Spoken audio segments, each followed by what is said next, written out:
najua wote mmeona. Ukianzia na hapa Karatu tu. Mimi jana nilikuwa napita mtaani, wananchi wanalalamika. Matatizo na kero zimekuwa nyingi. Na kwa bahati mbaya wanaolalamika wengi ni CCM. Ukiingia kwenye simu yangu utaona wana CCM wengi wametuma ujumbe, sema hili, sema lile. Mimi ninachosema cha kwanza, CCM natakuwa muende nyumbani. Mmeshindwa. Wanasema mkatusemee hili, kwa nini tuwasemee? Kama mmeshindwa, nendeni nyumbani, Chadema irudi iongoze halmashauri, tufanye kazi hapa Karatu. Leo ilitakiwa tukipanda majukwani tuzungumze mambo makubwa ya maendeleo ya sayansi na teknolojia. Lakini unakuta kero namba moja Karatu, wameshindwa hata usafi wa mazingira. Wamama pale sokoni, si kweli jamani? Wanalalamika usafi tu wameshindwa. Wataweza kuleta maendeleo kwenye nchi hii? Wataweza kutuletea afya bora? Nakumbuka nikiwa mwenyekiti wa wilaya, kwa bahati mbaya ilitokea mafuriko, maji yakajaa, wananchi wakaathirika pale. Sisi tukasema Chadema, pamoja na kwamba mvua ni jambo la kimungu, lakini uzembe upo, si ndio?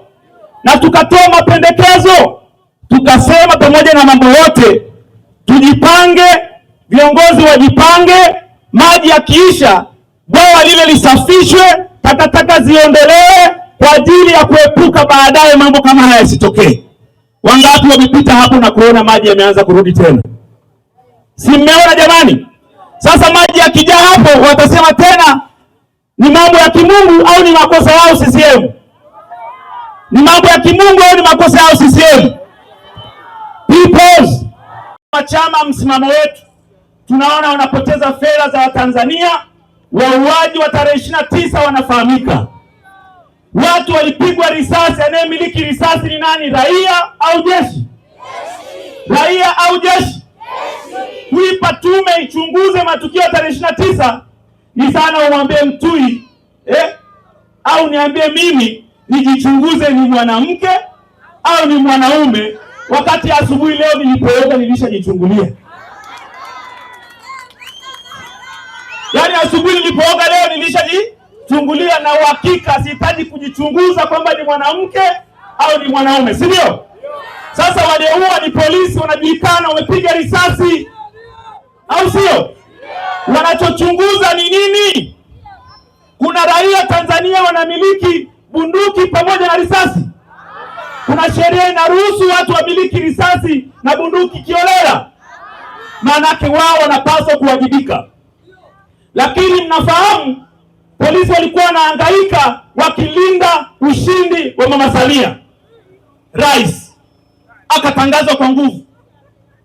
Sasa yeye mwenyewe anaunda tena tume ya kuchunguza walikuwa ya nini kimetokea, wakati anafahamu yeye mwenyewe anahusika na alishasema jeshi liwe tayari kwa tarehe 29. Si mnafahamu hilo? Kwa sisi tunawaambia hata waongeze muda wa kujichunguza kwamba ni wa kike au wa kiume, haisaidii. Mambo yako hadharani, Watanzania wote wanaelewa kilichofanyika tarehe 29 Oktoba. Wanachopaswa kufanya ni kujirekebisha, ni kuwawajibisha wote waliotoa command, waliotoa amri ya kuua. Wanachopaswa ni kuleta katiba mpya, au sio jamani? Wangapi wanasema tunahitaji katiba mpya? Wananchi wana madai ya muda mrefu ya katiba mpya. Wanataka katiba mpya, wataki matokeo ya tume. Wanajua, wananchi wanajua, wananchi wako mtaani, wanajua nani walikuja kuua watu, wanajua chanzo cha matatizo ni nini. Nchi hii imeunda tume nyingi, ikachunguza mambo mengi, na kila tume imetoa ripoti inasema lazima tuwe na katiba mpya, lazima tuwe na tume huru, lazima tufanye marekebisho ya kimfumo kwenye uchaguzi na sheria za nchi hii. Kuna haja ya kuendelea kusubiri matokeo ya tume? Pause. Kuna haja ya kuendelea kusubiri matokeo ya tume? Kwa nitumia jukwaa hili pia kama mjumbe wa kamati kuu kuitaka serikali iache kujificha kwenye kichaka hicho cha tume, ilete katiba mpya, ianzishe mchakato wa katiba mpya, ifanye marekebisho ya katiba na imwachie Shujaa Tundu Antipas Lissu aendelee na kazi zake za kisiasa kama raia huru. Wangapi wananiunga mkono kwa hilo? Because na CCM tunawaambia, tuliwaonya tarehe 29 Oktoba, hawakusikia. Watanzania bado wana hasira na wako tayari kwa lolote wakati wote. Nilikuwa naongea na mtu mmoja jana, anasema msiache kuzungumzia matatizo ya bei ya mbaazi. Nikamwambia, nyinyi mnafahamu watu wa Karatu nani alikuwa anafanya tenda za kununua mbaazi hapa Karatu? Mfahamu? Mnamfahamu au mumfahamu? Nani alikuwa anaongoza na ameshika tenda ya kununua mbaazi Karatu? Abdul, si ndio? Mtoto wa rais. Sasa unategemea bei ya mbaazi ipande wakati mtoto wa rais ndio ananunua mbaazi? Unategemea bei ipande? Watakachokifanya bei itashuka, anunue mbaazi zenu zote, zikiisha zote mtaani, sasa bei inapanda. Yanageuka sio mnunuzi tena, ni muuzaji. Sijui kama mnaelewa haya mambo. Yaani mtu yuko serikalini na anajihusisha pia na biashara zenye mgongano wa kimaslahi. Katika hayo mazingira hatuwezi kutarajia kuna mageuzi yatafanyika tukiendelea kuwa na CCM. Mimi kuna mama mmoja huwa naongea naye na huwa napenda kusema huu mfano. Ni mtu wangu wa karibu. Yeye haipendi CCM. Haamini kama CCM imefanya jambo zuri, lakini ana imani kwamba labda CCM itabadilika. Sasa mimi huwa nawapata mfano huu kwamba CCM sasa imeongoza nchi hii kwa zaidi ya miaka ngapi? 60, si ndio? Zaidi ya miaka 60. Huwa natoa mfano huu kwamba wewe umeoa mke wako, umeishi miaka 60 hajazaa, atazaa kweli tena wewe? Bado, yani mwaka wa kwanza wenzako wamepakata, wewe bado unasubiria tu. Mwaka wa 10 wenzako wameshapeleka watoto shule ya msingi, wewe bado unasubiria mimba. Mwaka wa 20 wenzako watoto wako sekondari, wewe bado unategemea hapo kuna kitu. Na mwaka wa 30 tena mpaka mwaka wa 50, hiyo labda ni ile mimba wa Iraki wanaita hotai. Because haiwezekani kuendelea kusubiri mageuzi kwa CCM. Na mimi nataka nizungumze na watu fulani ambao ni wanafiki sana. Wako watu ambao tukikutana nao wanalalamika matatizo ya serikali, lakini wana kadi za CCM, wanajifanya ni CCM, eti balozi asimjue, mwenyekiti wa kitongoji asimjue. Huko ni kuendelea kutumikia sanamu. Achaneni na tabia hiyo wote, tujiunge kwa pamoja kwenye harakati za kiraia kutetea uhuru wa nchi hii, haki ipatikane. Because haki ipatikane.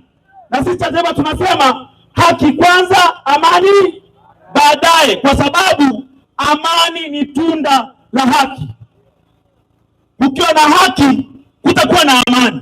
Ndio maana viongozi wetu wa kiroho nchi nzima wamesisitiza Lissu aachiwe, kuwe na tume huru, lakini CCM hawasikii. Sasa kama alivyosema viongozi wenzangu, tumeazimia kitaifa na ametangaza Mheshimiwa Heche, tutachukua hatua zinazostahili. Kabla hatujafika huko, mwachieni Lissu.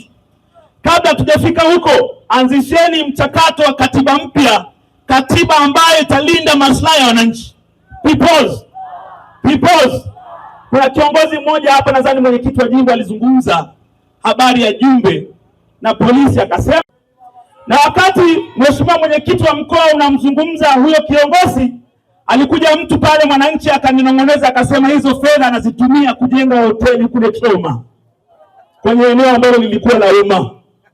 Kwa hiyo mtaona jinsi gani CCM walikuwa mafisadi, ni mafisadi na wataendelea kuwa mafisadi. Kwa sisi tutaendelea kupaza sauti siku zote kuhakikisha tunaleta mabadiliko kwenye nchi hii. Kama mnavyofahamu, sisi Chadema tumesema siku chache zijazo, kwa maelekezo ya makamu mwenyekiti wa chama taifa, na jana niliongea naye kwenye simu akasema waambie watu wa Karatu wawe tayari kwa maandamano makubwa ya kiraia kupaza sauti kuhakikisha Tundu Lissu anaachiwa huru. Wangapi wako tayari kwa hilo? Waandishi wa habari mpige picha. Wangapi wako tayari kwa hilo? Polisi, angalieni, wananchi hao wamesema wako tayari kwa maandamano ya amani ya kiraia kudai Tundu Lissu waachiwe. Na sisi tumesema mara nyingi, hata wakati tunaelekea tarehe 29 Oktoba, tulimwangaliza rais na watu wengine kwa kauli zao walizokuwa wanazitoa kwamba nchi itaingia kwenye machafuko. Sisi tunaoonya kabla, ni bora au sio bora? Na sasa tunawaonya tena, serikali, mwachieni Tundu Lissu. Mimi ni wakili, nafahamu habari ya uhuru wa mahakama, na hapa siingilii uhuru wa mahakama, lakini kuna kesi gani dhidi ya Lissu? Kuna kesi yote jamani pale? Mnafahamu mwenyekiti wetu aliyotangulia Mheshimiwa Mbowe, walimkalisha magereza kwa muda mrefu kwa kesi ya ugaidi. Aliyefuta ile kesi mahakamani akasema serikali haina nia kuendelea na kesi ya ugaidi wa mwenyekiti wetu Mbowe. Ni Chadema au ni serikali ya CCM? Walioenda mahakamani wakafuta kesi ya Mbowe kipindi kile ya ugaidi, ni Chadema au ni serikali ya CCM? Sasa wakati huo walikuwa waingilie uhuru wa mahakama.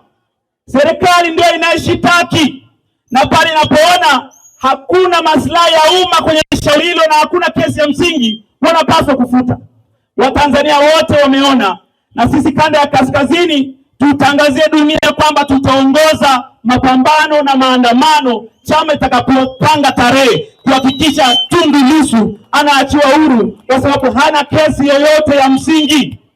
Kwenye shauri lile, mimi ni wakili, nafahamu anatuhumiwa kwa maneno fulani aliyosema. Mahakama Kuu imekataa video ya maneno hayo. Sasa kuna kesi tena hapo? Kuna kesi tena jamani? Kama video yenyewe imekataliwa, hapo hakuna kesi. Tunataka serikali imwachie Tundu Lissu. Wako walioua tarehe 29 hajakamatwa hata mmoja. Kuna aliyekamatwa kwa mauaji ya tarehe 29 Oktoba? Kuna aliyekamatwa? Sasa kama walioua mchana kweupe na video zipo, hakuna aliyekamatwa, kwa nini Tundu Lissu aendelee kuteseka magereza?